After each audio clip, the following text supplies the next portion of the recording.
तो मतलब न युवक होना तो गॉड गिफ्टेड समझिए तो है ना युवक। 25-26 साल की 25 साल चुनाव लड़ने का एक उम्र होता है। 25 साल में निर्दलीय लड़ा बीजेपी। 10 दिन पहले सदस्यता ग्रहण करा के 10 दिन बाद उनका टिकट नहीं दिया गया। 10 दिन की तैयारी में वो लड़े। विधायक 4000 वोट से अप्रोक्स लगभग 4000 वोट से शिव विधानसभा से विधायक बने। ठीक ठीक क्षेत्र पक्ष हो या विपक्ष हो, हम लोग को बारी बारी से ठगने का काम कर रहे हैं। युवाओं को आगे जानबूझकर नहीं आने दे रही है कि आगे आ जाएगा तो हम लोग का गद्दी चला जाएगा, युवा आगे आ जाएगा तो देश का विकास नहीं होने दे रहा है। नमस्कार, बैठ चुकी है चुनावी चौपाल। अभी हम है बिहार। अधिकार सबका बराबर है, देश में सबका अधिकार बराबर है। क्या तो अधिकार से फालतू जो है ऐसे एक बैग जो है नियम से नहीं तो निकाले छोड़ाए हैं। बेने में जो है उसका हेलीकॉप्टर से उतरता है तो उसको भाग गया सब। क्या करेगी न करेगी, बन जाएगा इसके बाद ना। इसके आ रहा है कि 500 रुपए सिलेंडर गैस दे रहे हैं, 200 यूनिट बिजली फ्री कर रहे हैं, किसान का कर्ज माफ कर रहे हैं।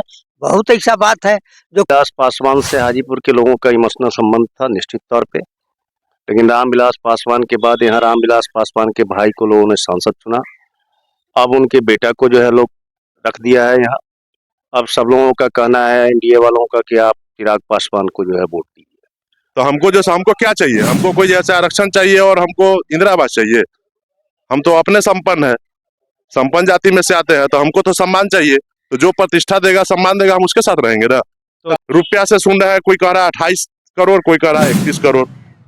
तो अपना जमीर बेच दिया और प्रतिष्ठा लेने का काम किया। हमारे समाज के प्रतिष्ठित परिवार जैसे विनीता विजय जो पढ़ी लिखी IAS महिला थी। विचार यही है कि 65% देश में जब आबादी युवा का है तो 65% हर क्षेत्र में हिस्सेदारी क्यों नहीं? डिफेंस लाइन में युवा का हिस्सेदारी है, रेलवे में है, हर कुछ सरकारी सर्विस में है, लेकिन राजनीतिक क्षेत्र में 65% हिस्सेदारी क्यों नहीं? उन्होंने वादा किया, वो वादा पूरा नहीं किया। क्या वादा किया? उन्होंने शुरू में वादा किया कि 2 करोड़ को नौकरी देंगे, 15 लाख खाता में भेजेंगे, गरीब के उद्धार के लिए काम करेंगे। तो ये सब चीटिंग है ना। है जनता के 1 लाख का नौकरी मिला, कहाँ से पैसा दे रहे हैं? सरकारी खजाना से ना। तो हम लोग अभी जानकारी के हिसाब से अभी 5 साल पहले बने थे पशुपति जी, जिनका 5 साल का कार्यकाल 0 रहा। यानी कि विलास जी तो बहुत काम किया हाजीपुर में, लेकिन उनका भाई कोई काम नहीं। तो ये अभी चिराग पासवान जो आए हैं और रामविलास पासवान के बेटा हैं, तो बावजूद उनका हवा है कि नहीं? इस बार तो उनका हवा नहीं। और हमारा एक ही का नाम है, न जात न पार्टी न नेता। ठीक है, जो युवाओं के हकों की बात करे वही अब राज करे। और युवाओं की मांग है कि दोनों पक्ष हो या विपक्ष हो, अपने जो भी बनाए रोड मैप तैयार करे, जो भी अपना घोषणा पत्र करे, उसमें युवाओं की बात करे, रोजगार का बात करे, महंगाई का बात करे, शिक्षा का बात करे, स्वास्थ्य का बात करे, किसान का बात करे, गरीबों को हर एक योजनाओं का लाभ करे। ये सब सारी मुद्दा रखे, फिर हम युवा उसके साथ है, न पक्ष के साथ है न विपक्ष के साथ है। जो तो बोल रहे हैं कि 405 संविधान बदलेंगे, तो ये खुद ही कह रहे हैं। तो जानता तो इनके बात को समझ रहे हैं जो इनको विरोध में वोट करेगी। तो आप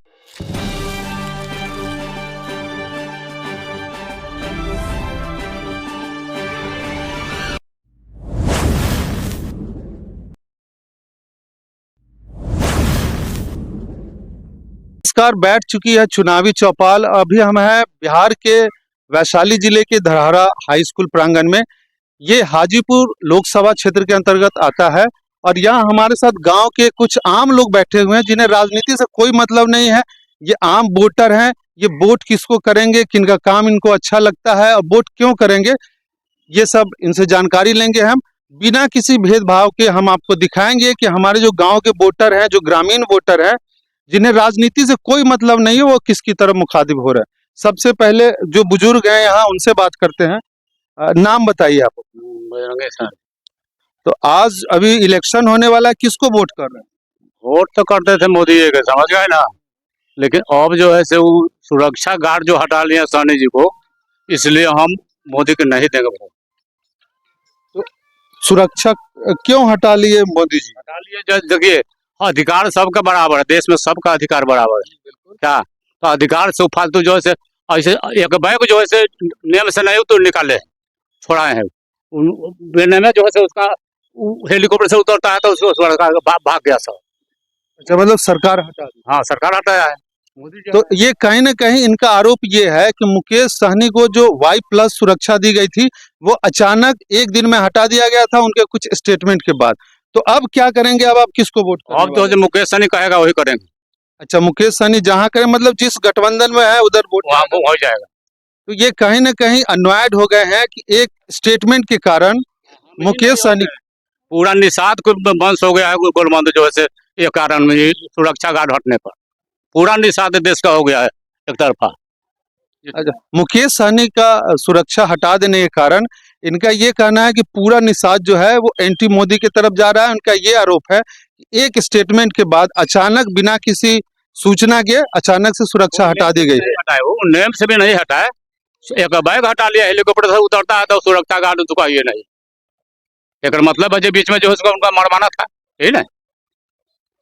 तो कहीं ना कहीं ये गंभीर आरोप लगाया जा रहा है। अब हमारे साथ बगल में है, सबसे पहले आपका नाम जानना चाहेंगे। देवेंद्र है। आज के परिदृश्य में किसको वोट कर रहे हैं? हम लोग आरजेडी कर रहे हैं, महागठबंधन। महागठबंधन को कर रहे हैं, तो महागठबंधन का क्या मोटो है, क्या लेके लड़ रही है कि जीतेगी तो क्या करे? क्या करेगी न करेगी बन जाएगा इसके बाद ना। इसके बाद हाँ, पहले कुछ तो मैनिफेस्टो होगा पार्टी का। अरे वो तो कह रहा है कि 500 रुपए सिलेंडर गैस दे रहे हैं, 200 यूनिट बिजली फ्री कर रहे हैं, किसान का कर्ज माफ कर रहे हैं। बहुत ऐसा बात है जो कह रहा है। मोदी जी जितना बोलते हैं सब झूठ। मोदी जी खाली झूठे बोलते हैं। महंगाई के बारे में क्या कहें? अब महंगाई भी तो चरम सीमा पर है। एक तरफ से देते हैं 5 किलो अनाज, एक तरफ से बस गैस पर इतना बढ़ गया, बिजली पर इतना बढ़ गया, गाड़ी भाड़ा ट्रेन भाड़ा इतना बढ़ गया। तो इसलिए अब वोट किसको जा रहा है इस बार आपके हाजीपुर लोकसभा क्षेत्र से? शिवचंद्र राम। शिवचंद्र राम को। अच्छा, ये फिर भाई साहब आपके पास मैं सबसे पहले आपका नाम जानना चाहें। रंजीत कुमार पांडे। रंजीत कुमार पांडे, टाइटल से ये लगता है कि आप अगरी जाति से बिलोंग करते हैं, तो क्या मामला है इस बार हाजीपुर लोकसभा क्षेत्र का? हाजीपुर लोकसभा क्षेत्र में इस बार जो है स्थानीय बनाम बाहरी का चुनाव है। तो कौन स्थानीय है कौन बाहरी है? ये तो कहा जा रहा है कि रामविलास पासवान हाजीपुर के ही हैं, हाजीपुर के लिए उन्होंने बहुत कुछ किया है, हाजीपुर को बहुत कुछ दिया है। रामविलास पासवान से हाजीपुर के लोगों का इमोशनल संबंध था निश्चित तौर पे, लेकिन रामविलास पासवान के बाद यहाँ रामविलास पासवान के भाई को लोगों ने सांसद चुना। अब उनके बेटा को जो है लोग रख दिया है यहाँ। अब सब लोगों का कहना है एनडीए वालों का कि आप चिराग पासवान को जो है वोट दीजिए। ऐसा नहीं होता है, ये खानदानी सीट नहीं है। यहाँ के कार्यकर्ता भी जो है चुनाव लड़ने के योग्य हैं, सांसद बनने की योग्यता रखते हैं। तो इस बार जो मुकाबला है वो बाहरी बनाम स्थानीय का। तो आप अगरी जाति से, ऐसा माना जाता है कि अगरी जातियों ने राजद को कम ही वोट किया है। इस बार जो माइग्रेट हो रहा है क्या कारण? उसके पीछे बहुत सारा कारण है। सिर्फ और सिर्फ जो है इमोशनल बातों की चर्चा होती है, जो मुद्दे की बात है उस पर कोई चर्चा नहीं करता है। लगभग 30 लाख बैकलॉग का सीट जो है पड़ा हुआ है, उसकी चर्चा नहीं होती है, चुनाव में भाषण नहीं होता है। सिर्फ और सिर्फ जो है मुद्दा से भटकाया जाता है। मुद्दा जो है बेरोजगारी का है, मुद्दा रोजगार का है। इस पर किसी भी एनडीए वालों का कोई चर्चा नहीं हो रहा है। मतलब रोजगार की तरफ एनडीए, आपका ये कहना है कि रोजगार के लिए एनडीए के नेता कोई बात नहीं करता है। और ये बात जो राजद अभी जो इंडी गठबंधन है, उनका मुख्य मुद्दा क्या है? बस ये रोजगार और महंगाई भी है। अभी के महंगाई के बारे में क्या कहें? अभी का महंगाई तो चरम पर जो है पहुंच चुका है। अभी का महंगाई चरम पर पहुंच चुका है। गरीब गुरबा को जो है जिस रेशियो में आमदनी है उस रेशियो में खर्च करने की क्षमता नहीं हो रही है। खान पान का जो व्यवस्था चल रहा है, जो किचन का विभाग है, उसमें जो है बहुत महंगा सामान मिल रहा है। हर लोग गरीब गुरबा त्रस्त है। मोदी जी मुफ्त में अनाज तो दे रहे हैं। मुफ्त में अनाज दे करके जो कोई एहसान वो नहीं कर रहा है। मुफ्त में अनाज दे करके देश की अर्थव्यवस्था को चरमरा रहे हैं, अर्थव्यवस्था को खराब कर रहे हैं। फिर आएंगे आपके पास, हमारे साथ कुछ नौजवान भी हैं, इनसे जानने की कोशिश करते हैं। मुझे लगता है ये पहली बार वोट करेंगे, कुछ ऐसे बच्चे भी हैं और एक और हमारे स्थानीय लोग हैं, ये गांव से जुड़े हुए हैं, बिल्कुल सामाजिक आदमी है। सर, सबसे पहले आपका नाम जानना चाहें। पिंटू पांडे, आप भी अगरी जाति से हैं, आप इस बार किसको वोट कर रहे हैं? आरजेडी लालटेन साहब। क्यों कर रहे हैं लालटेन को? ऐसे आमतौर पर माना जाता है कि जो अगरी जातियां हैं वो राजद को कम ही वोट करती हैं। कैसे माना जाता है? हम लोग कोई बंधुआ उसका है क्या कि हम लोग सब दिन उसको वोट देंगे या काम नहीं करेगा? खाली जुमला सब दिन आपने वोट दिया, इस बार क्यों नहीं दे रहे? जुमलाबाजी करता है, झूठ बोलता है, झूठ का सरकार है। तो चिराग पासवान पर तो झूठ बोलने का आरोप नहीं लगा, उसका विरोध क्यों? वो हवाई नेता है, वो हम लोगों से गरीब आदमी से मिलने वाला नहीं है। तो वो हवाई नेता, वो तो आम या- जनता के बीच में। स्थानीय जो हमारे उम्मीदवार है वो स्थानीय है और गरीबों के नेता है। तो हम लोग का तो जातीय रहा है, सब दिन गरीबों का पोषक रहा है। तो हम लोग तो गरीब के साथ रहबे करेंगे, हवाई वाले के साथ कैसे रहेंगे से नहीं बताइए। तो इतनी नाराजगी अचानक से चिराग पासवान से क्यों? चिराग पासवान से क्यों नहीं रहेगा? हम लोग को क्या दे दिया?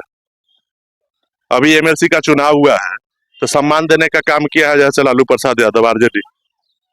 तो खाली अच्छा, वोट मतलब अगरी जाति को सम्मान लालू यादव। बिल्कुल। तो हमको क्या चाहिए? हमको कोई जैसे आरक्षण चाहिए और हमको इंदिरा आवास चाहिए। हम तो अपने संपन्न है, संपन्न जाति में से आते हैं, तो हमको तो सम्मान चाहिए। तो जो प्रतिष्ठा देगा, सम्मान देगा, हम उसके साथ रहेंगे ना। तो आप सब दिन वोट लीजिएगा, सब दिन पिछलग्गू बना के रखिएगा। और चिराग पासवान ने क्या सम्मान नहीं दिया आपको? चिराग पासवान तो अभी ऐबे किया।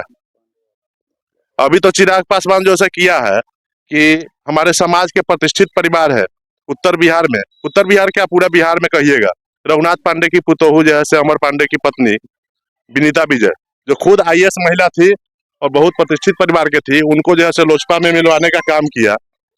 अब मिलवाने के बाद जो है घोषणा कर दिया कि आपको वैशाली से लड़ना है। और उसके बाद जो है ये भी बोला कि हम बागी को, जो भी हमारे पार्टी को तोड़ने का काम किया, जो बागी था, उसको हम किसी को टिकट नहीं देंगे, गद्दार को टिकट नहीं देंगे। और जिसको टिकट दिया, जिससे टिकट बेचने का काम किया, वह जो है उसी के आवास पर दिल्ली में, जैसे हम लोगों को जानकारी है कि सारा मीटिंग हुआ, उसका पार्टी तोड़ने का काम हुआ, पारस गुट का वो लोग समर्थन किया। और उसके बाद उसी के हाथ, बीना देवी के हाथ रुपया से सुन रहा है, कोई कह रहा है 28 करोड़, कोई कह रहा है 31 करोड़, तो अपना जमीर बेच दिया और प्रतिष्ठा लेने का काम किया। हमारे समाज के प्रतिष्ठित परिवार जैसे विनीता विजय, जो पढ़ी लिखी आईएएस महिला थी, घुमा दिया क्षेत्र में, कहा कि आपको लड़ना है, आप तैयारी कीजिए अपना जो है, और उसके बाद टिकट नहीं दिया। तो हम लोगों को तो सम्मान चाहिए, तो सम्मान हमारा जो है मैंने उससे समझौता थोड़े करेंगे। इसलिए ना बिल्कुल सब लोग, पूरा समाज नाराज है हमारा। इनका ये आरोप है कि चिराग पासवान ने इनके समाज के एक प्रतिष्ठित परिवार को कहीं ना कहीं मंच पे सम्मानित करने के बाद, ये आश्वासन देने के बाद कि आपको वैशाली से टिकट दिया जाएगा, टिकट नहीं दिया गया। ये आरोप लगा रहे हैं कहीं ना कहीं पैसे का खेल हुआ है, पैसे के बल पर टिकट को बेचा गया। फिर आएंगे आपके पास, हमारे साथ कुछ नौजवान बच्चे हैं, इनसे जानने की कोशिश करते हैं। सबसे पहले आपका नाम जानना नाम राहुल सिंह हुआ। है। राहुल सिंह, क्या विचार है आपका इस बार के इलेक्शन से हमारा विचार यही है कि 65% देश में जब आबादी युवा का है तो 65% हर क्षेत्र में हिस्सेदारी क्यों नहीं? डिफेंस लाइन में युवा का हिस्सेदारी है, रेलवे में है, हर कुछ सरकारी सर्विस में है, लेकिन राजनीतिक क्षेत्र में 65% हिस्सेदारी क्यों नहीं? जैसे युवा जो भी है, तो नौकरी में तो युवा ही जाएगा, बूढ़ा तो कोई जाएगा नहीं। हर क्षेत्र में आना चाहिए, राजनीतिक क्षेत्र में भी चीज एज लिमिट आना चाहिए, एजुकेशन लिमिट आना तो चाहिए। राजनीति में ये माना जाता है कि अगर आपके पास अनुभव नहीं है सरकार चलाने का या फिर नियम कायदे कानून का, तो आप अच्छे से संभाल नहीं पाएंगे, शायद इसलिए युवाओं को मौका नहीं दिया जा रहा है। उसके लिए ट्रेनिंग करवाइए, आप हिस्सेदारी दीजिए। 65% अगर युवा का हिस्सेदारी है आज भी देश में, तो 65% हिस्सेदारी तो मिलना चाहिए, आबादी है 65% तो। और हम युवा का एक ही का नाम है, ना जात ना पार्टी ना नेता। जो हम युवाओं की और सर्व समाज के हकों की बात करेगा वही अब हम पे राज करेगा। ठीक है, आज भी शिक्षा, आज भी मूलभूत सुविधा से हम लोग वंचित है। शिक्षा, स्वास्थ्य, रोजगार, किसान, गरीबों को हर एक योजनाओं का लाभ नहीं मिल रहा है। आज भी हम लोग ग्रामीण क्षेत्र से बिलोंग करते हैं, आज भी ग्रामीण क्षेत्र में मूलभूत सुविधा नहीं है।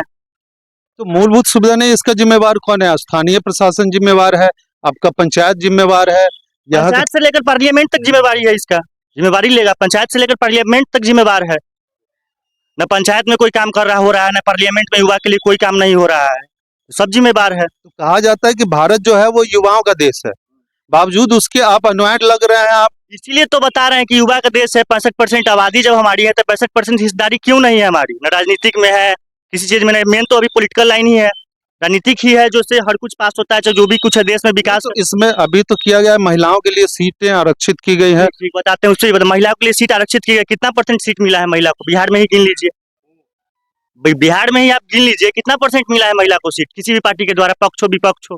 हम लोग तो निष्पक्ष है, हम लोग तो निष्पक्ष है। पक्ष विपक्ष कितना दिया है?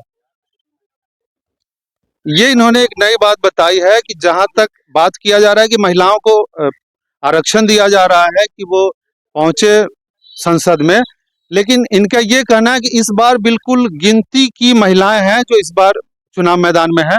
खासकर बीजेपी ने अभी तक एक भी महिला प्रत्याशी को पूरे बिहार में कहीं से टिकट नहीं दिया है। फिर आएंगे आपके पास और हमारे साथ युवा हैं, कोई बोलेंगे? कोई नहीं बोलेंगे, भाग रहे। हमारे साथ एक और युवा है, आपका नाम जानना चाहेंगे? राजीव कुमार है। राजीव जी, आप बताइए कि क्या चल रहा है आज? आप हाजीपुर लोकसभा क्षेत्र में है, क्या माहौल है?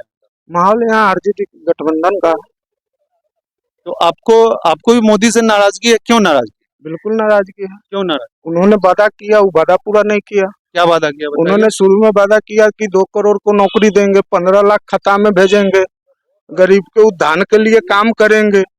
तो ये सब चीटिंग ना है जनता के साथ। अच्छा, उनके मतलब आपका आरोप है कि जुमलेबाजी ज्यादा करते हैं। बिल्कुल कर रहे हैं, जनता को मूर्ख बना रहे हैं, मूर्ख बना के वोट ले रहे हैं। तो हमारी जनता मूर्ख उनको बनाएगा।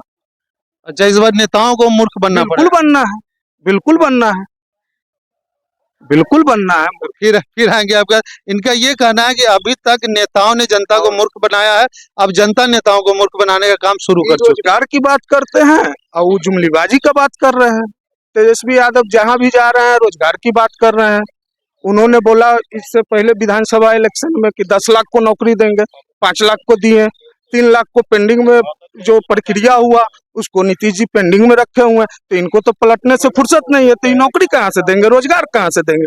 वो तो और लोगों को बेरोजगार बना रहे हैं। मतलब ये नीतीश कुमार है, पलटने में ज्यादा इंटरेस्ट लेते हैं, जॉब देने में नहीं कर रहे। जॉब पलटने से फुर्सत मिलेगा तब, पलटने से तो उनको फुर्सत नहीं है, तो जॉब की बात कहाँ करेंगे? जॉब के बात अगर विपक्ष करता भी है तो कहते हैं कि बापन से पैसा लाएगा। अरे 5 लाख का नौकरी मिला, वो कहाँ से पैसा दे रहे हैं? सरकारी खजाना से ना। तो बिहार में तो शराब बंद है, बालू का भी इधर उधर चल रहा है। शराब कहाँ बंद है जी? कहाँ बंद है? बालू गरीब को मिल रहा है, पहले मिलता था 2000-1500 रुपये फीट, अभी मिल रहा है 7000-8000 को फीट। कहाँ है नीतीश बाबू? और शराब का क्या मामला है? शराब तो घर घर में अभी एकदम होम डिलीवरी है। और इनका ये कहना है कि शराब अब घर घर में होम डिलीवरी है, आप एक फोन करेंगे आपके घर पे आ जाएगा। अभी प्रशासन को फोन कीजिए, फलना जगह शराब है, तुरंत आएगा। और वही कहिए कि फलना जगह फलना बात है, प्रशासन को फुर्सत कहाँ है? घटना हो गई तो नहीं आता। बिल्कुल नहीं आता है। शराब की बात कहिए ना, तुरंत आपको बुझेगा ना सूझेगा, शरीफों आदमी को उठा के बंद करो। मतलब क्यों बंद करता है? हाँ? पैसा के लिए, पैसा के लिए। अभी तो अफसरशाही है। हम अभी 4 दिन से जा रहे हैं, एक काम है, मेरा बच्चा धरहरा स्कूल में है, धरहरा में प्रॉपर घर है मेरा, धरहरा में स्कूल है, दानदाता धरहरा के लोग हैं, धरहरा को लोग को सवाजपुर भेजा जा रहा है। हाँ, 5 किलोमीटर रास्ता में रेलवे फाटक है, वहां पे दुर्घटना घटी है हाल फिलहाल, उसमें मेरा बच्चा जाएगा तो बच्चा को पढ़ाई से भी वंचित करने की फेर में लगे हुए हैं ना। उनका अफसर बात नहीं मान रहा है। ऐसा सरकार को रख के क्या फायदा होगा? इनका ये कहना है कि ये हाई स्कूल है, यहाँ के आसपास के जितने भी लोग हैं उनके बच्चे इसी में पढ़ते हैं। लेकिन अब नया कानून आया है कि जो बच्चा जिस पंचायत में ये स्कूल है उसी पंचायत के बच्चों का एडमिशन होगा, जबकि पंचायत इस स्कूल के बाउंड्री से 100 मीटर की दूरी पर दूसरा पंचायत लगता है। तो यहाँ के बच्चों को यहाँ से कम 6 किलोमीटर दूर रेलवे पटरी पार करके पढ़ने जाना पड़ता है। ये कहीं ना कहीं दिक्कत की बात है। आपके पास फिर आएंगे, हमारे साथ एक और स्थानीय लोग मौजूद है। सबसे पहले आपका नाम जानना है। श्याम कुमार। श्याम जी, एक बात बताइए कि क्या माहौल चल रहा है इस बार आपके हाजीपुर लोकसभा क्षेत्र? हमारे हाजीपुर क्षेत्र का इस बार तो बहुत अच्छा माहौल चल रहा है और इस बार परिवर्तन का है। जैसे बहुत हम लोग का, शायद हम लोग को याद भी नहीं है, तब से रामविलास जी का यहाँ पर सीट रहता था और वो यहाँ से संसद बन के जाते थे तो दिल्ली में सरकार बनते थे। उसके बाद तो हम लोग अभी जानकारी के हिसाब से अभी 5 साल पहले बने थे पशुपति जी, जिनका 5 साल का कार्यकाल जीरो रहा, यानी कि कुछ काम ही हाजीपुर में नहीं हुआ। हाजीपुर 25 साल पीछे चला गया। तो कहा जाता है कि हाजीपुर को पहचान रामविलास पासवान ने पूरे देश में दी है। उन्होंने जोनल ऑफिस बनाया और सीपेट का खोला, केंद्रीय विद्यालय खोला, उन्होंने तो काम किया है, उनके भाई ने काम नहीं किया। रामविलास जी तो बहुत काम किया हाजीपुर में, लेकिन उनका भाई कोई काम नहीं। तो ये अभी चिराग पासवान जो आए हैं और रामविलास पासवान के बेटा हैं, तो बावजूद उनका हवा है कि नहीं? इस बार तो उनका हवा नहीं। इस बार ये हम बात किए तो कुछ लोगों ने बताया कि अभी मामला स्थानीय बनाम बाहरी का है, ऐसा है क्या? जी बिल्कुल है। इस बार यहाँ पर सभी आरजेडी के ललटेन छाप पर ही हैं, क्योंकि हमारे स्थानीय यहाँ के हाजीपुर प्रखंड के ही आपका प्रत्याशी है और उनके लिए यहाँ पर ज्यादा ये है। यहाँ तो पर लोगों का रुझान है इस बार। स्थानीय सांसद बना। एक बार फिर हम आते हैं, आपके पास आए हैं। जहां तक विकास की बात हो रही है तो अभी ये 17 साल बनाम 17 महीने की बात हो रही है कि 17 साल में जो काम नहीं हुआ वो काम 17 महीने में हुआ। आप कहां तक सहमत? कौन किया है काम? कहा जा रहा है कि 17 महीने में तेजस्वी यादव ने नौकरियां दी और विकास का काम हुआ 17 महीने में, और 17 साल जो नीतीश कुमार बीजेपी के साथ चला है उसमें कोई विकास का काम। विकास का तो काम हुआ है, इसको झुठलाया नहीं जा सकता है, लेकिन नौकरी देने का जो काम हुआ है, क्या चाहिए? जो स्टूडेंट लोग पढ़ करके घूम रहा है, जिसको व्यापार है, व्यापार में भी इतना महंगाई है कि उसको उतना पूंजी नहीं है कि कोई काम कर सकता है। गरीब परिवार के जैसे माने कोई भी विद्यार्थी है, और नौकरी है ये नहीं है, तो सब बिहार से बाहर जा रहा है। कोनो बम्बई में जैसे माने मार खा रहा है, कहीं जैसे तमिलनाडु में मार खा रहा है। इधर बराबर बराबर रोजगार के लिए देख रहे हैं कि सब मुद्दा उठते रहता है। तो रोजगार तो यह ना दिए है, अभी तेजस्वी जी ने दिए है। कहीं ना कहीं ये अभी तो तेजस्वी जी किया है कि हाँ जैसे हम रोजगार और देंगे, तो कहीं 10 लाख देने की माने वादा किए है। तो कहीं ना कहीं रोजगार देने की जो बात हो रही है उससे लोग ज्यादा प्रभावित हो रहे हैं, जो खासकर युवा है। बिल्कुल, युवा एकदम रोजगार के लिए, युवा को तो रोजगार है ना चाहिए, क्या और क्या चाहिए? फिर आएंगे आपके पास। अभी बात